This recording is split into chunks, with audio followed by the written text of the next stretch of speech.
Hi, I'm Mark Kelly, Commander of Space Shuttle Endeavour.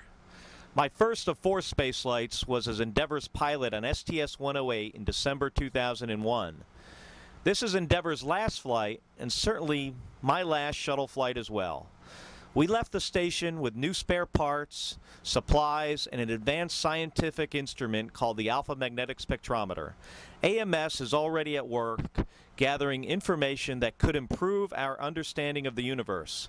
The $2 billion instrument weighs 15,000 pounds and involved a collaboration with more than 600 scientists and engineers from 60 institutions in 16 countries.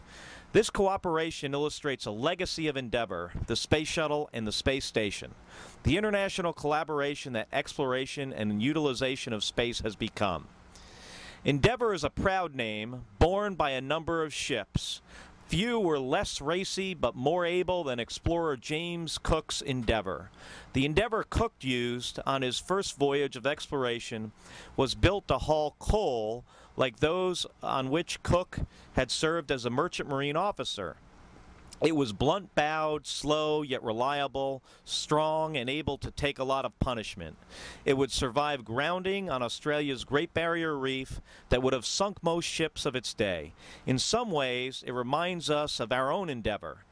Our mission is returning from the International Space Station after Endeavour's 12th visit to the orbiting laboratory.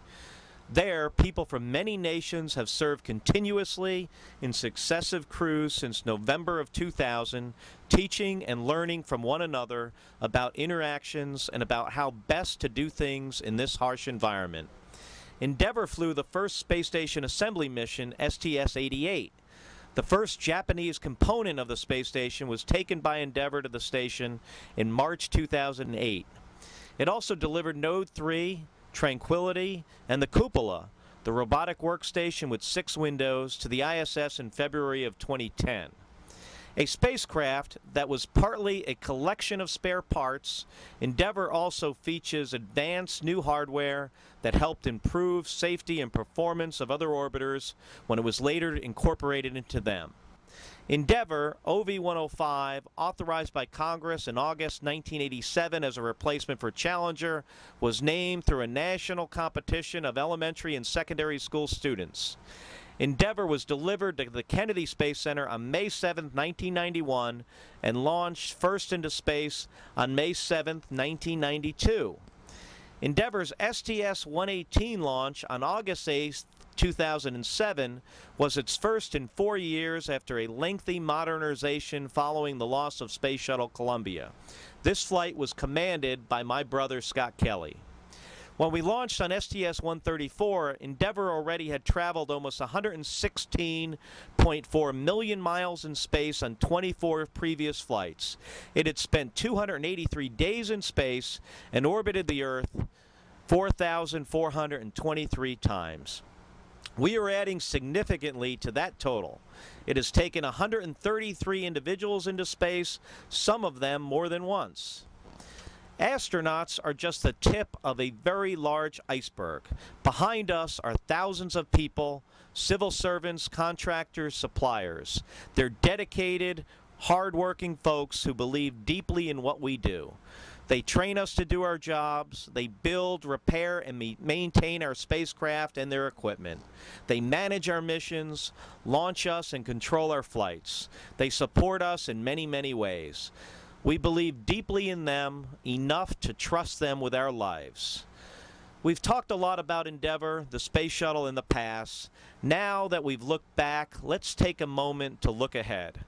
The retirement of Endeavour and the shuttle fleet will not end the human need to explore. It is, and always will be, part of who we are. The United States will build other spaceships, better than those of today. Even if they are years in the future, they will nevertheless increase our knowledge of the world, generate an enormous benefit to our economy, and inspire our children. We can't know when they will come about or what they will be, but perhaps one of those new vehicles of exploration will be named Endeavour, and maybe it will take humans to other planets or even more distant worlds circling other stars. It could bear a no prouder or more fitting name. Here we had just departed from the International Space Station. We're sitting here in Endeavour's airlock, and we've got two of our spacesuits here that we used for the work that we did during our 16-day mission, and we're happy to be part of Endeavour's legacy and to round out the final spacewalks of the space shuttle era.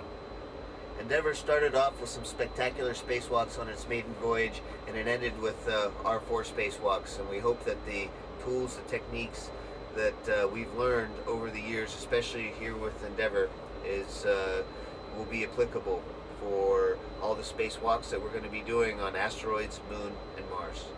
It has been an honor for me to be part of the STS-134 spaceflight with my crew on the last shuttle flight of Endeavour. It's also the end of the assembly of the International Space Station, and it has been extremely rewarding for me to see that our presence as European Space Agency and as Europe is strong.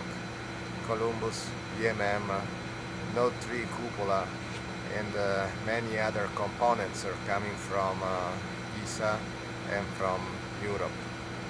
We are coming back on board of Endeavour to make final landing, and that will be the last landing of this incredible machine. I do not believe this is the end of flights similar to the one that I have experienced. I truly believe that the legacy will continue, and everything that we have learned from all the shuttles, including Endeavour, would be the base of the transportation of future generations. But what does Endeavour mean to me? What am I thinking about Endeavour on the night here before landing? Endeavour is a very special ship to me. A couple years ago I was on the station for 6 months and was dropped off by Discovery, and never saw another vehicle of this size. I saw a lot of traffic up there with Progress and Soyuz and an ATV come and go. But after 6 months on the space station, I had a wonderful time, and the mission went really well, and it was time to come home, and my ride home was going to be Endeavour. And I'll never forget the moment that Endeavour pulled into formation right below the space station. We were over in the service module taking pictures of Endeavour, and this massive spaceship came up. You know, after 6 months of seeing nothing like that, and flew into formation with the space station. It was just a beautiful, beautiful, unbelievable sight. You know, the other night I was looking at the whole space station from the cupola late at night, and I saw Endeavour, you know, lit up, but over the Earth, you know, at night, and I took some pictures with a star background. It's just a beautiful spaceship, and it really belongs here. It's just, when you see it attached to the space station, it just really looks like it belongs here. It belongs in space. And so, you know, it is a little bit hard to see, you know, a spaceship like this being retired. We know that, you know, more is going to come in the future, and the future is going to be very exciting. But I think the legacy for Endeavour is exactly what it was doing here on the space station. Endeavour's life bookends the space station assembly. You know, the first flight that was here to assemble part of the space station was Endeavour, and now here on the last flight, she was here for the final assembly, and the space station is complete. And although Endeavour is retiring, it's a new beginning, and the space station now is a place where we're going to do the research and practice with the new systems and life support and everything we need to do to be able to explore further and to conduct science up here that will take us further. So the space station is our new foothold in the future, and that's a big legacy that Endeavour has, as well as the whole space shuttle program. And so this is what I think about as we come to land Endeavour tomorrow. When I first became an astronaut over a decade ago, one of my very first jobs was to go to the Cape and prepare the space shuttles for launch and landing. And so we spent a lot of time in all the different orbiters, in Discovery, Atlantis, and Columbia. But Endeavour was always my favorite. And I think Endeavour was my favorite because it was the newest of the orbiters. It smelled a lot more like a new car than some of the other more seasoned orbiters. Getting this second flight in Endeavour and being on her final flight is amazing to me. This 25th flight of Endeavour, one of the more significant missions I would claim in the assembly of the space station, partly because we brought up the AMS, the Alpha Magnetic Spectrometer, which is an amazing scientific experiment that will help scientists better understand our universe. But also, it was the 25th flight of Endeavour and the final flight of Endeavour. And so being on this mission was a great honor and privilege to me. If you ask me what I think Endeavour's legacy would be, I'd have to say, well, first being a part of the mainstay, the workhorse of the space program, the space shuttle for the last 30 years. Endeavour was a big part of that. But also Endeavour had the unique distinction of bringing up the very first piece of the International Space Station, and then by installing the orbiter boom system on top for use for the station's arm to extend its robotic arm, the Endeavour brought up the last piece of the space station as well. So I think Endeavour's legacy would be that she was a very important part of the assembly of the space station from beginning to end, and also to me personally, because I had my first date on Endeavour and I'm having my last date with Endeavour.